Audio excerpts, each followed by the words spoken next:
Hello दोस्तों, आज के इस वीडियो के दौरान हम बात करने वाले हैं जीटीएल इंफ्रा को लेकर।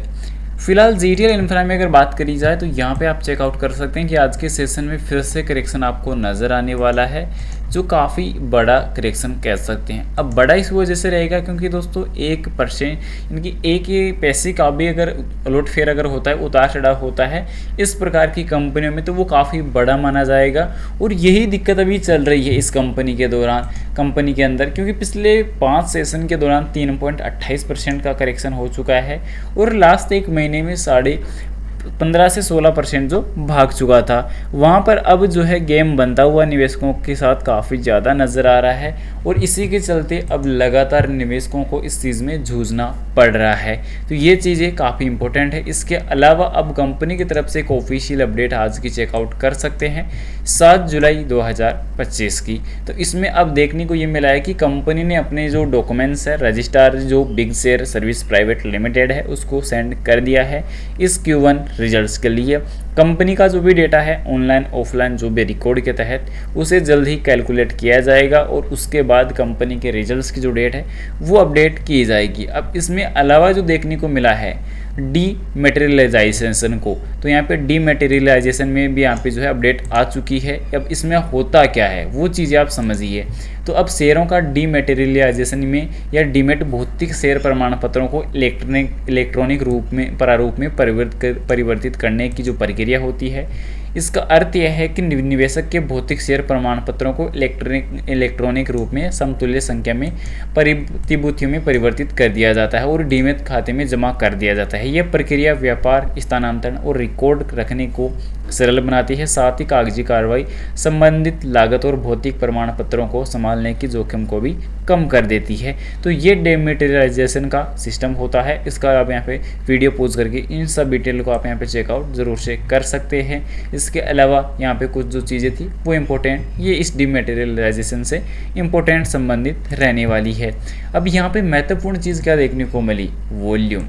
आज के सेशन में एक बड़ी वॉल्यूम फिर नज़र आई जो रहेगी 11 करोड़ की। अब 11 करोड़ की वॉल्यूम आ चुकी है। इसके अलावा ट्रेडिंग विंडो Q1 के लिए पहले क्लोज हो चुकी थी। टोटल अगर वॉल्यूम को लेकर अगर बात करी जाए तो टोटल वॉल्यूम आज के सेशन की जो रहने वाली है 12 करोड़ शेयर की, जो आप यहाँ पे चेकआउट कर ही सकते हैं। इसके अलावा 1 मंथ में अभी पॉजिटिव रिएक्शन अभी देखने को नजर आएगा, पर अभी यहाँ पे चेकआउट करें RSI इंडिकेटर को, रिलेटिव स्ट्रेंथ इंडेक्स को, तो वो अभी के टाइम फिर से डाउन ग्रेड देखने को मिल रहा है। वॉल्यूम बढ़ रही है, प्राइस घट रही है। इसका मतलब अभी मार्केट की जो गिरावट है वो टेम्पररी चल रही है। इसके अलावा अभी कंपनी की तरफ से और कंपनी के Q1 रिजल्ट्स की रिगार्डिंग कुछ भी जो अपडेट है वो साझा नहीं की गई है और साथ ही साथ कंपनी में कोई मजबूती नहीं है। लगातार कंपनी की बुक वैल्यू पिछले 2 साल से लगातार गिर रही है। साथ ही साथ कंपनी 200 दिन के मूविंग एवरेज से नीचे कारोबार कर रही है। तो ये कुछ फाइनेंशियली कंडीशन वीक होती हुई भी नज़र आई है। तो अब कंपनी के नंबर्स जल्दी आ सकते हैं क्योंकि अभी कंपनी के जो अपडेट आ चुकी है, बिग शेयर को भी अपने रजिस्ट्रार को जो है डेटा कैलकुलेट करने के लिए भेजा जा चुका है। तो इस कंडीशन में जल्दी ही कंपनी के नंबर्स पर अपडेट आने वाली है।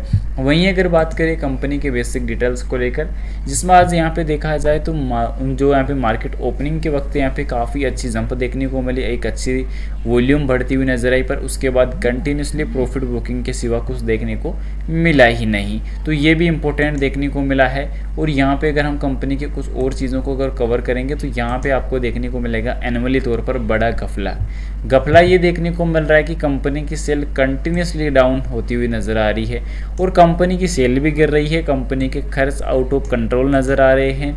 साथ ही साथ एनुअली लॉस इंक्रीज होता हुआ फिर से नज़र आया है। महत्वपूर्ण चीज़ ये रही बैलेंस शीट। अब बैलेंस शीट में कंपनी ने एक जो अपॉर्चुनिटी जो वो पॉजिटिव बनाई है वो है दोस्तों कंपनी का कर्ज। एक टाइम पे कंपनी का कर्ज 10,102 करोड़ जो था वो आज घटकर 3,715 करोड़ पे आ चुका है।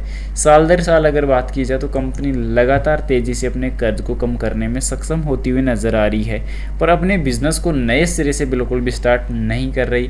तो यहाँ पे कंपनी की सबसे घटिया जो हरकत यही नज़र आ रही है। कंपनी का कैश फ्लो इस बार मार्च 2025 के अंदर काफ़ी शानदार रिकवर हुआ है, क्योंकि कैश फ्रॉम ऑपरेशन एक्टिविटी में काफ़ी अच्छा कंपनी का जो डेटा है वो पॉजिटिव नजर आया, जिसमें 635 करोड़ का तक का देखने को मिला है। नेट कैश वैल्यू भी 417 करोड़ का नजर आया है, जो काफ़ी बेहतरीन अपॉर्चुनिटीज़ को दर्शा रहा है। और इसके अलावा कंपनी के इस रिजल्ट के लिए अभी एसएसपी का जो डेटा है वो सामने निकल के आया नहीं है। फिलहाल बता दूं, बाई सेल के लिए कोई भी रिकमेंडेशन सजेशन नहीं रहेगी। जानकारी ओनली एजुकेशन पर्पज़ के लिए रहेगी। इन्वेस्टमेंट करने से पहले अपने फाइनेंशियल एडवाइजर की सलाह जरूर से ले या खुद की रिसर्च जरूर से कर ले। वीडियो पसंद आए तो लाइक और चैनल को सब्सक्राइब जरूर से कर देना।